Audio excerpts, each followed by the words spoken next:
Edi Kapenda azalaki na makala 20 ans. Ba Frank Diongo bazalaki na makala ao. Ba Jomi Ndongala bazalaki na makala ao. Mais Moutouana ye alobi pas question ya tozala na ba prisonnier politique, ba exilé politique, bino nyonso libanda, bino nyonso bokota na kata mboka na bino. Eza ba réalisation yo zoluka asala nini? Asala lelo kisi ya Covid, pondi makasali réalisation de nini? Il n'est pas ce vivant. Namoni ba mususu pona ko discréditer ngai. Basali boy. Numéro oyo. Eza numéro ya muibi moko azako benga batu sous le nom d'Augustin Kabuya. Azako benga numéro ezako benga batu bazako rançonner batu. Oh non, yaka tokopeso musala moyennant quelque chose. Ce n'est pas dans mes habitudes.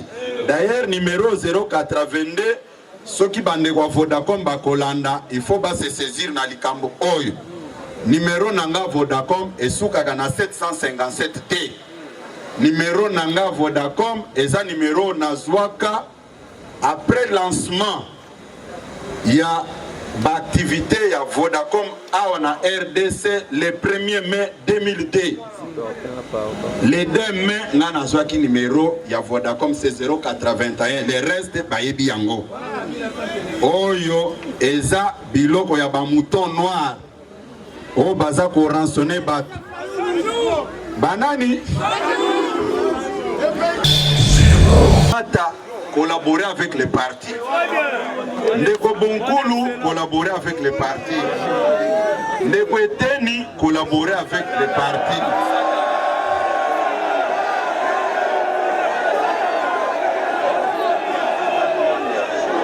Il ne peut se vivre. Il ne peut se vivre.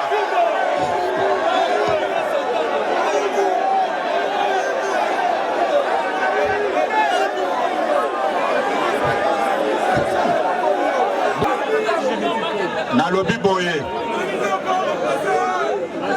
Ndeko Kankonde a collaboré avec notre parti.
bombetela maboko makasi. Toyokana s'il vous plaît. Toyokana. Batu nyonso oyo batiki misala na bango te po baya kolanda caprice ya mutu moko. Un peu de discipline s'il vous plaît. Napesaki bino tamulai ya boyemba banzembo. Mais pour le moment, tozan attend ya kosolola. Et sali mikolo ebele o tosololi te. Eza lié na bokono oyo et déranger qui ou ils ont continué pe ko déranger mboka na mokili mobimba. Tango bakonzi balobi bana bazongela kelasi nde yango nga pe na lobi biso pe tokozongela kelasi na biso ya matinée politique. Bobetela bakonzi ya mboka maboko makasi.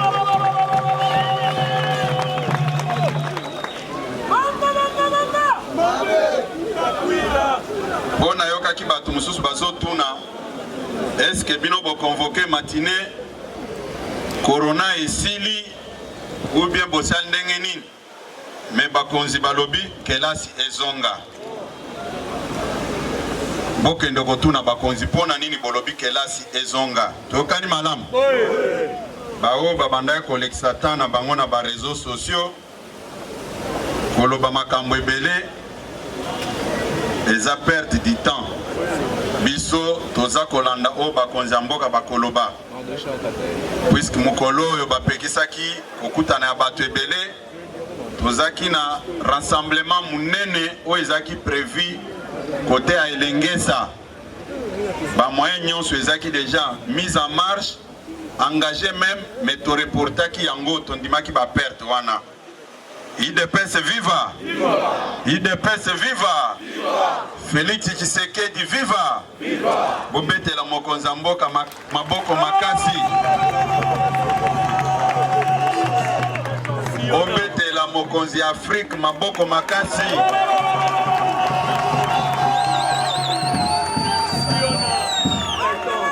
Go.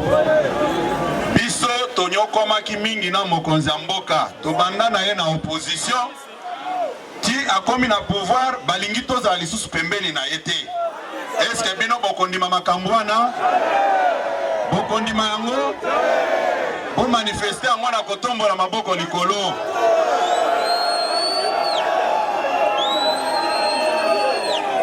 IDPS viva! IDPS viva! Boyebi eloko bato ebele baza kobosana. Tango cortège présidentiel et le kaka partout au monde, muto apusa na kapembeni te. Mais boyebi mukolo moko mokonzi na biso abando kendensele. Bokataki cortège angwawa. Après tango na sololi na batu na sécurité balobi mais secrétaire général bopesaki biso musala makasi te. Ba député o bakwe ici ba déraciner régime Kabila. Bakwe ici bureau o Kabila tiaki na mot d'ordre. Na banda ekoloba kaka place oyo. Po ebele babando tunanga secrétaire général est-ce que tokozala sécuriser? Na ebisaki bango Kabila kosala bino eloko moko te. Ezande ba intimidation à Pamba. Bo signer pétition et puis boko kwesa bureau na eloko moko kosalema. Yango na kosenga bino bande kona biso ba député o bandimi ko répondre na invitation na biso lelo. Na ebi keze chantier muke. Mais baye pona ko répondre na invitation to lansaki bango batelema a bobetela bango maboko makasi. Na kosenga bino bole kaboy. Na moni tambouriner asasi makuna ale kaboy.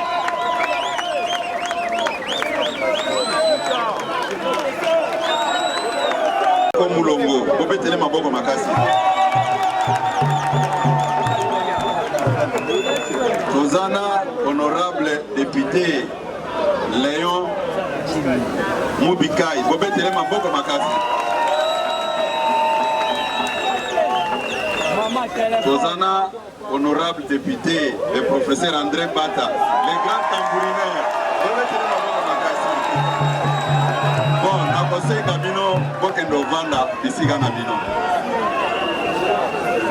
Bon, tobeteli ba député maboko makasi, c'est ça non? Bon, mi bete la paix, bino maboko makasi. Parce que na moment nyonso oyo balingaki ba intimider biso. Eza intimidation neti otoyokate. Mais on ne peut pas nous intimider. Il ne peut se vivre. Il ne peut se vivre. Nakanisi.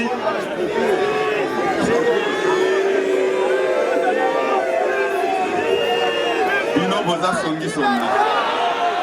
Mutuana za collègue Nangai. On ne peut pas nous intimider. Il ne peut se vivre. Il ne peut se vivre. Boyebi, tango bande konabiso, bazoe baba komesana. Naeb Sarabino que c'est un grand message. Boyebi, bande konabiso, tango régime politique est changé. Bazalina ba nostalgie moko boye. Babana ko sous-estimer biso. Ce batali balobi nani. Oya za niveau nangate. O toko sala boye. Biso toza ko réfléchir aussi comment ko déraciner le système. Puisque bino, je vais vous dire une chose. Même bato amayele des grandes puissances à travers le monde. Babandolo baboye. Ceux qui ont touché Kabila Makile Kotanga, moyen au côté Zate. Ne faut plus brisquer Kabila, sinon les gens vont mourir en désordre. C'était ça la conception à tous les niveaux. Mais Bissoto Anota la Bango, Tozolo Banono, Fachi Beton, c'est un grand stratège. Bogofinga et Patin, président nommé, Bogolo Bagnoso. Mais oya okosala bino akodeboulonner bino moko bokoka mwana oye koya. Il peut se vivre. Il peut se vivre. Fachi Beton a déraciné régime Mobimba. L'histoire retiendra que en Afrique, il y avait un parti politique qui avait milité pendant 37 ans dans l'opposition. Un parti politique que personne ne pouvait croire. Un parti politique qu'on présentait aux yeux de l'opinion que c'était un parti comme un coquille vide où il n'y avait aucune crème intellectuelle. Mais c'était du mensonge puisque tous ces mondes-là que je venais à peine de vous présenter, ce sont des professeurs des universités.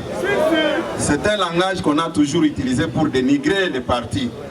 Mais qu'à cela ne tienne,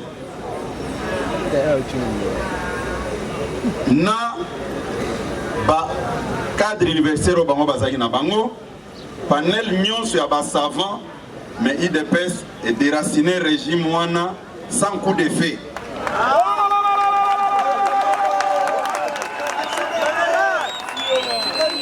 Accomplissement il y a père fondateur, accomplissement parole il y a père fondateur Étienne Tshisekedi wa Mulumba. Alobaki yango que changement et que salema sans coup d'effet. IDPS viva. IDPS viva. Yango nazalaka d'accord te na bao balobaka ke alternance na Congo et Selemaki sans makila etanga.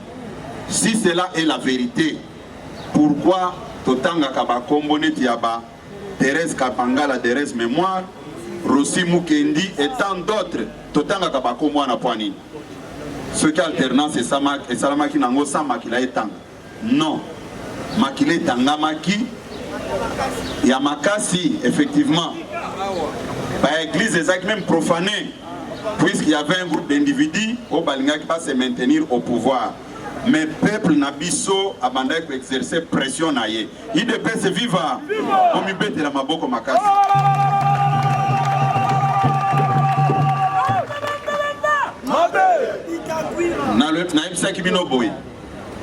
À part qu'on aurait qu'on rendre hommage na ba qu'on a besoin député national batoyo basalaki musala o mokili momba azako kumisa lelo bureau ezawana oyebi ke président na biso a parti ndeko Jean-Marc Kabound azaki victime d'une injustice na kati ya Assemblée nationale.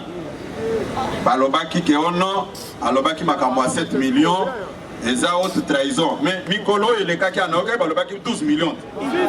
Balobelaki makambo ya 12 millions, mais natunaki mutu moko ke bino bolobaki tango alobi 7 millions akosi, mais lelo komi 12 millions ndenge nini.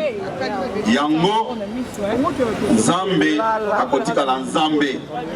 Lelo ndeko na biso président na biso ya parti honorable Jean-Marc bandeko na biso ba député ba corrigeaki eloko wana balobi tozozongisa na ebongano ya premier vice-président Assemblée nationale.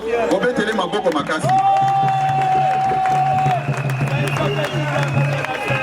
Et puis c'est pour moi une occasion ya ko répondre bandeko mosusu ba bandai koloba. Est-ce na parti wana ezalaka Kabound na ko répondre binobo.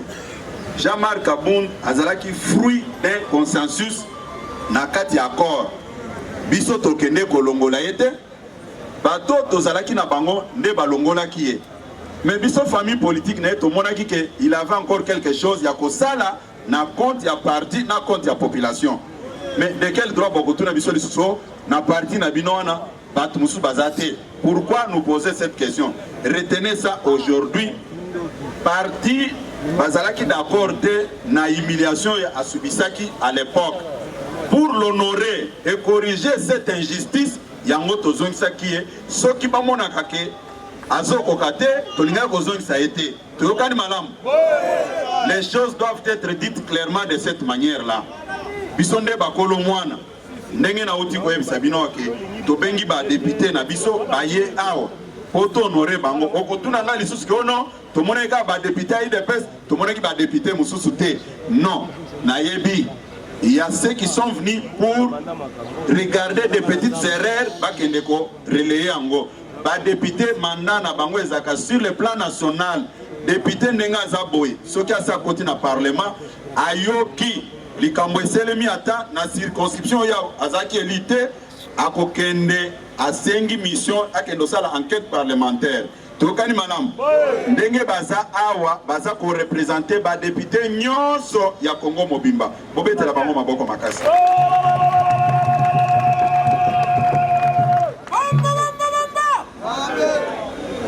Point yami balé IDPS viva eza point oyo etali premier ministre Nabiso Jean-Michel Sama Lukonde Kenge. Bobetele maboko makasi. Oyo azali produit ya Fachi Béton. Tokani malam. Aza premier ministre Fachi Béton a nommé Santolo Bao tokendeki na Mbwela, tokendeki na Hôtel du Fleuve, tokendeki ko négocier boité. Oyo est relevé na pouvoir discrétionnaire na ye. Obete la Fachi Béton maboko. Yango na consultation oyo azali kosala. Atindeli biso invitation na ye comme parti politique. Yango bolo bateke bakekuna nana invitaki bango. Invitation yango. Obete la première ministre maboko makasi. IDPS viva. Toko kende kokutana na ye, to solola na ye. Tokani malamu. Yango jour ya investiture ya gouvernement na ye. Soki boza basi na mibali na lingina mona ke esplanade ya palais du peuple ezala ya kotonda mona kolakisa ke boza ko soutenir bonjour oyo Fachi Béton asali. Tokani malamu. Tokani malamu. Obete la Fachi Béton maboko makasi. Obete la premier ministre na biso maboko makasi. IDPS viva. IDPS viva. Nayo kaka naza koyebisa bino boy. IDPS viva. IDPS viva. Soki ozana posa ya koloba likambo ya drapeau naza ko répondre au peboy nana yebite ke toza na permanence aide pesa awa ndenge toza boy yo kanisi ke batu wana ba drapeau yango betela bango maboko po ba na drapeau jour tokendeki makambo ya babisi ya sika o mokonzi asombeli mboka eta congolais asombi nasombaki plus de 100 drapeaux wapi eke wapi oke kotumbango poboya lisusu bolobaki ono ba drapeau eza wapi IDPS viva IDPS viva eza neti batu babebisi biloko na yo baye kotuna lisusu ba drapeau nga nasombaki awa ntango balakisi batransport ya sika nasombaki plus de 100 drapeaux ezali wapi ezali wapi IDPS viva IDPS viva année passée puisque vous voulez qu'on parle des drapeaux année passée tosombaki 35 000 drapeaux 35 000 drapeaux et kenda wapi IDPS viva IDPS viva nakanisi eza likambo oyo il faut na koti sa séminaire pona batu bayebake drapeau eza bien ya parti et non pas bien privé toyokani bombetela maboko makasi pona mayele na bino esu abino te yo beti missile nga pe nazongisi mosusu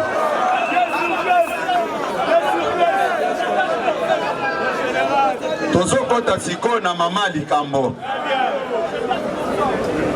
bomba bomba bomba bomba nasopa ok naza koyebisa bino boye namonaki tokokoma makambo nyonso wana namonaki bato mosusu na bareseau sociaux baponi nzela mabe puisque okoki jamais koluka ngando bitumba na mai bomonaka badocumentaire mosusu lion malgré makasi na azaka nango libanda soki ake koprovoke ngando na mai akomaka zoba mais nazomona ces derniers temps certains politiciens de circonstances oyo baza fabriqué rien que par la presse baza kotinda bana bitinda na bango bokende kocritiquer Fachi Beton asala eloko te papa toyebi tozana makambo ya kolo oto soki tolento fongola munoko yo okokima na yo kotelema te na bao bazoli oto bambongo mike bakoleka lisusu te ceux oza mobile oza na makasi attaquer Fachi Beton. Moi je convoque des matinées politiques, on va voir qui va fuir. IDPS viva naza koyebisa bino boye mokonzi ya mboka Félix Tshisekedi son excellence asali ba réalisation ebele oyo malgré ba blocage o baba na ko sala ye asali yango me baza kolobela ngo te mokonzi ya mboka aye dans un temps record au moment où abando contrôler même ba finance ya mboka te ba minéraux azo contrôler yango te mais alongoli prix ya passeport o tozalaki na $300 à $99 bobetela mokonzi ya mboka maboko makasi bobetela mokonzi ya mboka maboko makasi eza réalisation ya munene kende ko vérifier okokuta ke passeport ekita talo tokani réalisation ya mibale mokonzi ya mboka à rendre enseignement au fele gratuité et enseignement bobetela mokonzi ya mboka maboko naza kolobango devant ba journaliste bokende kosala ba documentaire bo relayer message wana et puis na koluka mutu a contredire nga na makambo naza koloba wana IDPS viva IDPS viva ba route secondaire créée dans certains coins de la capitale entre autres avenue Kikwit et Lengesa na Mombele basali banzela nyonso wana Pulumba aussi. Botanga binomoko. Et ça va réalisation dans 2 ans, Otozalaki, Mokonzi Azaki na 20%, puisque 35% tango bazako esabino que cash bazaki na 35%, 15% ezalaki côté à bande qu'on a biso à INC na balié. Mais ceux qui te l'ont le bakaka pour na des presse famille politique ya Mokonzi Mboka, azalaki na 20%. Mais comme il y avait la volonté politique, Yango a réalisé par Makam Oyo. Tokani Malam. Dans 2 ans, des nouvelles routes construites et d'autres en construction. Et ça, ma réalisation, et ça, ma réalisation, arrivé, il y a 4 bateaux de pêche.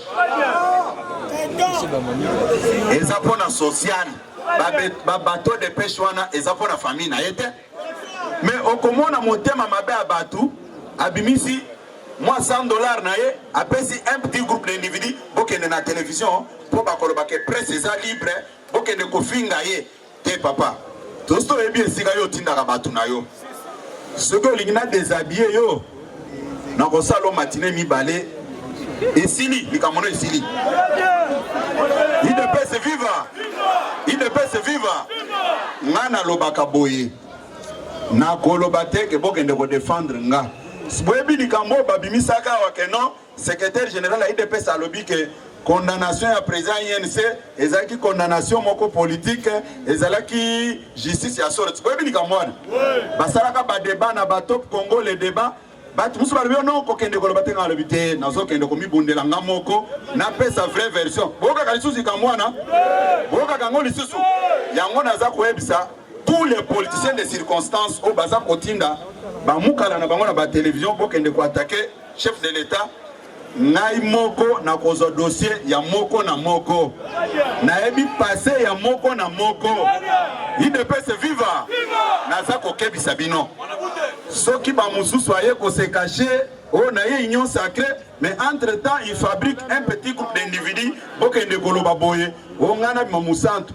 Nasina yebi naza kolobango ke tango naza koloba makamwana buzobele kakate Félix Tshisekedi aza moninga na binoté. Et les gens doivent comprendre que Félix Tshisekedi c'est un Wendedje. Même na parti awa babundisa e mingi. Mais comme destin Nzambe ezalaki ke akodiriger mboka oyo. Il peut se vivre. Et ça n'a pas tout mususu au baye koeba chef de l'État na katika Tanzania. Ce n'est pas mauvais. Na lobby ce n'est pas mauvais, mais botu na biso batu to banda na ye toye bisabino que l'homme c'est un Wendedje malgré tout ce que vous pouvez faire. Et pour ça les loko mon côté. Naza koye bisabino loko moko. Na kati ya IDP soyo tozalaki na poste ya secrétaire général chargé de la diplomatie té. Tozalaki poste wana ezalaki té. Tous les gars na poste ya secrétaire national aux relations extérieures.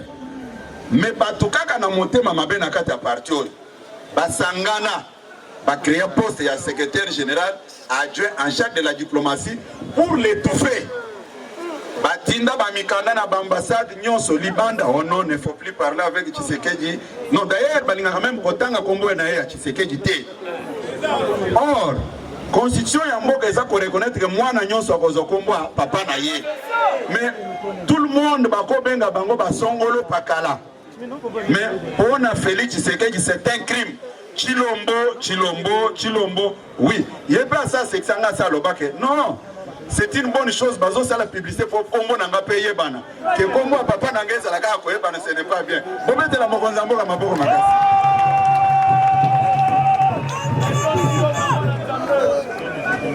Parmi la réalisation ya Mokonzi Mboka Asali école de guerre et académie de la police Bobetele Maboko Makasi. Dans 2 ans Koya Zoya Boye 440 bis Pempa 9 ya Transco 330 et c'est Koti Awa. Bobetele Mokonzi Mboka Maboko Makasi. Kaka na na 2 ans wana asombi ba locomotive ya sika oyo korelie ba province ya Congo po bato bazoloba o a réaliser eloko nini ba réaliser eloko nini kendo tout n'est pas na bino soki bato bayebaka réalisation ezoloko nini te somba dictionnaire otanga oyeba soki oza na mbongo wana te kota na Google oyeba bobetela mokonzi mboka maboko makasi.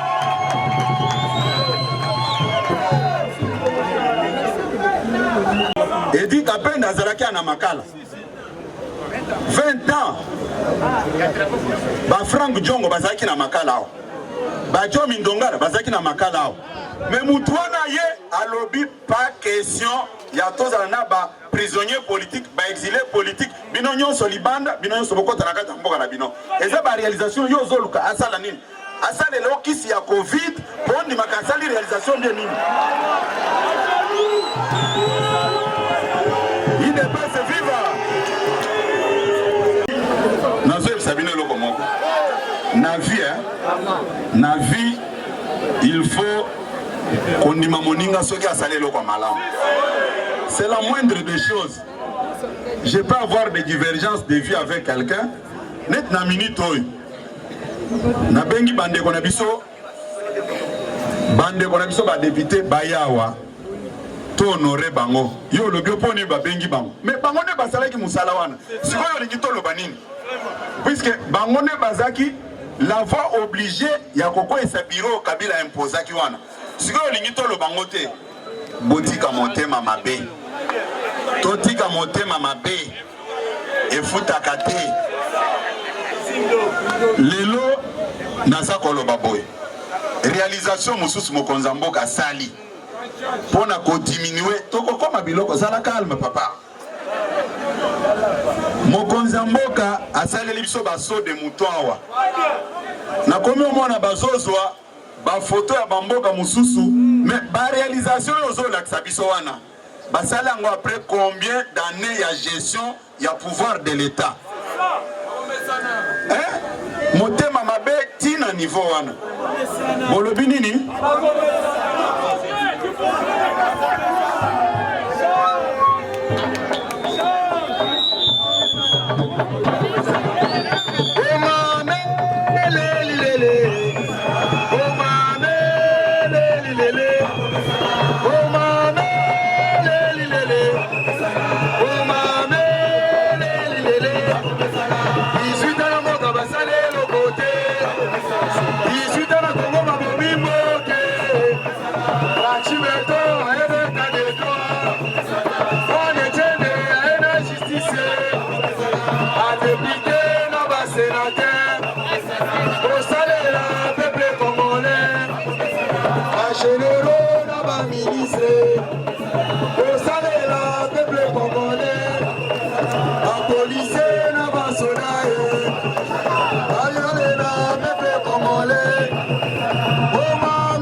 tokei na Kanchach awa ba remettre soldat na droit na ye mwana na ye atanga mwana na ye mwasi na ye ba soigner ye mais papa na ngai kotanga ba réalisation et c'est belé mais j'ai pris qu'un petit échantillon pour bokolo ba atangi te ezaki muke non bino ba panisa on azo pesa bino ango bokende ko multiplier ango j'ai pris que 30 points de réalisation oyo ya Fachi Béton bobete la Fachi Béton maboko makasi yo sikoyo ozo faire no ya ngene otia na mesa otia téléphone na osala selfie obanda koloba oh, qu'est-ce qu'il a fait Chilombo non papa écoutez moi je vais vous dire une chose même dans la classe hein tous na ba professeur parmi nous même na kata auditoire ba étudiant nyonso bayoka kama kamundenge moko te tozalaka na ba étudiant baza ko satisfaire bao baza ko distinguer na bao baza ba journée na bao baza refuser mais bango nyonso bazaka liboso professeur moko wana eza boité et ce qui est plus dangereux dans le monde politique c'est quoi kosalaka politique na motema mabete kosalaka politique na motema mabe na haine en tout cas en d'autres termes hein, IDPS viva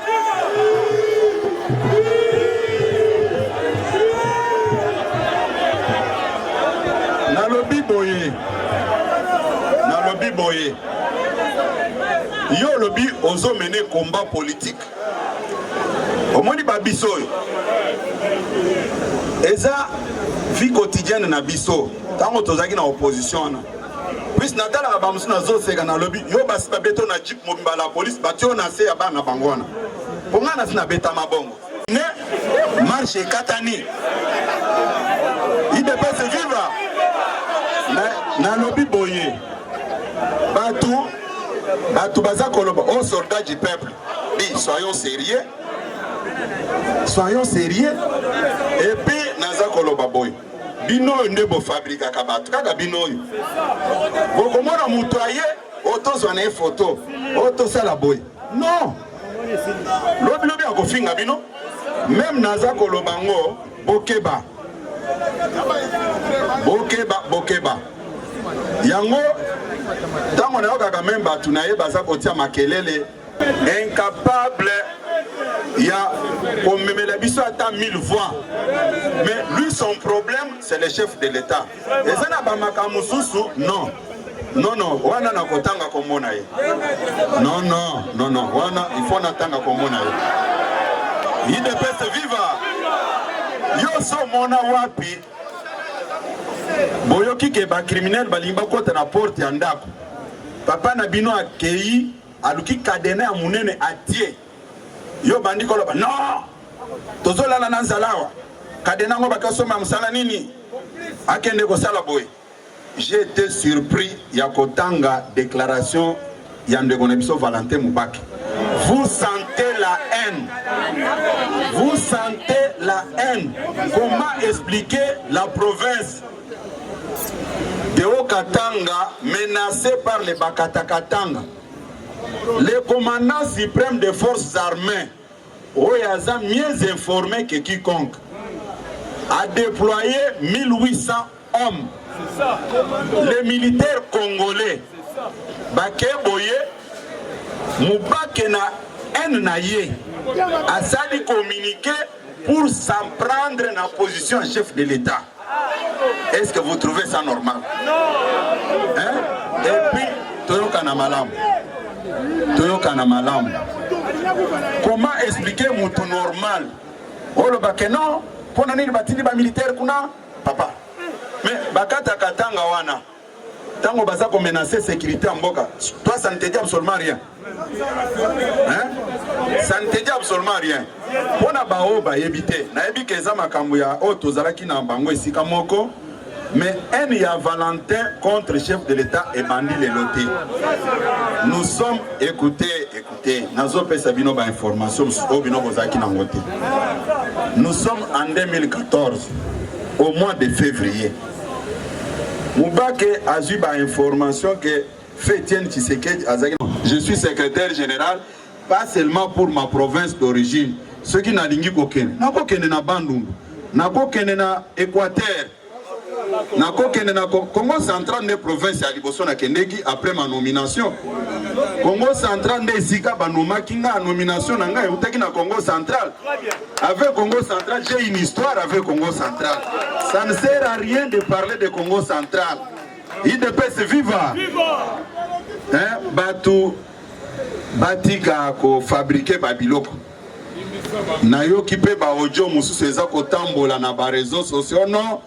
Bokoto balobi azokoma ministre de l'intérieur. Ah papa. Bozo sala na ministre de l'intérieur na makasi. Mais nana lobaki ke pona kota gouvernement il faut ba combattant bazwa misala. Est-ce ba combattant basi bazwi misala?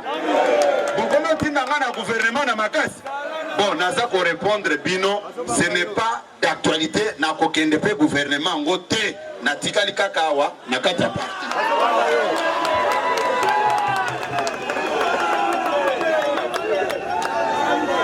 IDPS viva. IDPS viva.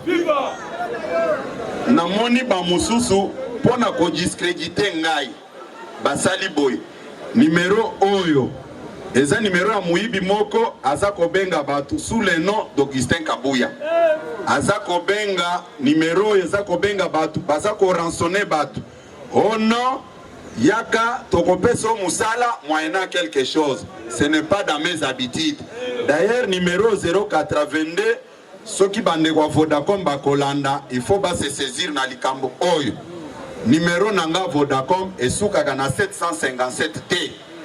Numéro nanga Vodacom eza numéro nazwaka après lancement il y a l'activité ya Vodacom awa na RDC le 1er mai 2002. Les 2 mai nga nazwaki numéro ya Vodacom c'est 081. Le reste bayebi yango. Oyo eza biloko ya ba mouton noir. O baza ko rançonner batu. Banani IDPS viva. Numéro oyo naza kopesa bino bapanzi sango. Bokozwa numéro oyo. Bo relayer message wana ke eza numéro nangate. IDPS viva. IDPS viva. Tokoki kosilisa matinée politique na bisote sans toloba makambo o ezotala parti na biso IDPS. IDPS viva. Nayoki batu mususu baza koloba boy. Puisque constat na sala ezalaka boy. Ceux qui tozo convoqué ba matinée politique te lukuta ekotaka mingi. Babenga ba combattant o bovandi awa e makambo eleki boy. Nazozwa nanu eloko o esalemaki le 1er février na mausolée. Un poignet de jeunes gens manipulés. Mokonzi mboka ndenga zaboye makambu na ye na famille na ye bakosala yango na maison civile. Toyoka na malamu. Biso IDPS toko assister kuna comme sa famille politique. Mais famille biologique na dossier na bango ezalaka traité par la maison civile. Biso ba informer biso que non, le 1er février, tokuta na mausolée. Natinda ki bande konabiso, Madame Gisèle Telema. Maman Gisèle. Bobe Telema boko makasi. Tango bakei kuna na mausolée, bakuti musala nyonso basalaki yango. Biso bapesika ka biso ba invitation. Même ba drapeau à IDPS bomonaki kuna biso nde to misomelaki na marque na biso tolobaki ke mutu akufi oyo o tozokende ko commémorer liwana ye azalaki président na biso. IDPS viva. Viva. IDPS viva. Viva. Organisation mama ouais ça va. Organisation ya manifestation wana toyebaki yango te ni de près ni de loin. Toyokani malam. Mais natanga ki biloko moko vous sentez la haine, on dresse les membres du parti contre la hiérarchie. Soki botuni ata ba député na biso les honorables biso neto pesa ki bino ba invitation à kende mausolée telema likolo ba mona bino papa bangoy et utaki wapi et utaki maison civile to ebaki eloko moko te tokani malamu mais ba profiter kaka ndenge matinée bando kota te bakoti démon na bango ya diabolisation ya lukuta bayemba banzembo nini o nzambe boma kabuya no ngai oyo nakufaki te ngai oyo nakufa mukolo nzamba akolinga idepese viva tolongwe place wana mokonzi ya mboka azouta Addis Abeba aza koya biso idepese toza fait privé toza institution te toyokani malamu nga na vandi na nga bayebisinga ke ono basali ba makaron ya bato bakendo yamba mokonzi ya mboka nazwi information na ba 23h ngai naza protocole d'état te naza nani te na organisation wana na bandi kobenga na benga o nga na yebite na benga o nga na yebite mais entre temps bazo sa ba combattant nini oh non kabuya na kabunde balobi combattant mo koma na aéroport te et puis etamboli ba mususu basala na ba ojo ba finga biso na face A pe na face B jaloux IDPS viva viva tozalaki parmi les organisateurs te tokani malamu bureau na ngai ezaka accessible na mutu nyonso soki oyoki likambo yaka ko vérifier information soki oyoki likambo kende ko vérifier pas président na biso a partir de Gojamar tokani malamu oko tuba vie no mbeli pamba oyoko regretter na bomie na likambo ayebaki te IDPS viva viva IDPS viva viva tokosilisa matinée na biso te sans tolobela likambo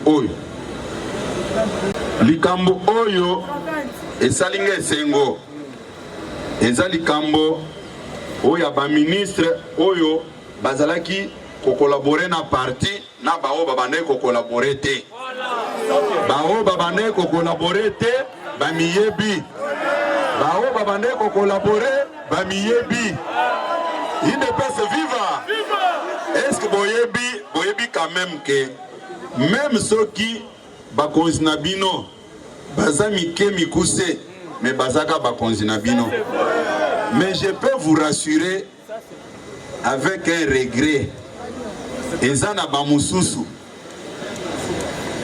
batikalaki mukolo ata moko te kotia makolo na bango epananga na ndako yango na kosenga bino bobetela ba député na biso maboko bobetela bango maboko makasi ba remettre les pendules à l'air pona nini bakwesi gouvernement bakwesi bureau mabunda tozongi na case de départ ezana ba ministre oyo bazalaki ko collaborer na parti ezana ba ministre oyo na muke bazwaka. Je peux vous dire aujourd'hui que le ministre d'État oyo ba hydrocarbures a Beninga alobi secrétaire général en tout cas muke nazwaka na lingi na sombe la permanence na sombe la partie permanence na Isiro ndeko Rubens Mikindo asombeli parti permanence toza ba locataire ko betele maboko makasi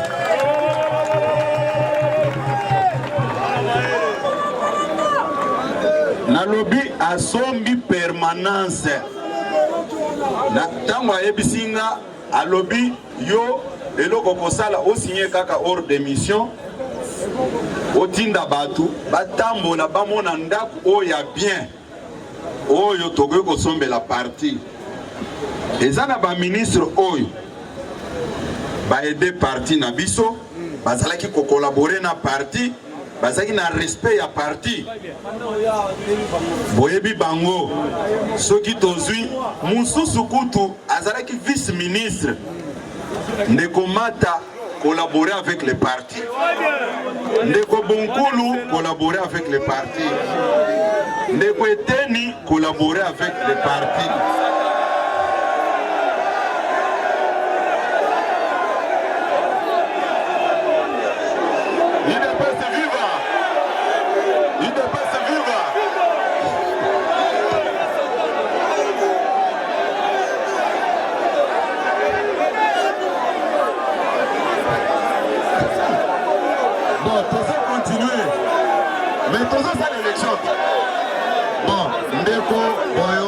Nayoki message na bino. Nayoki message na bino. IDPS viva. Nalobaki tokoloba makambo partit. Tozolo makambo partit. Nalobi boye. Ndeko Kankonde a collaboré avec na parti.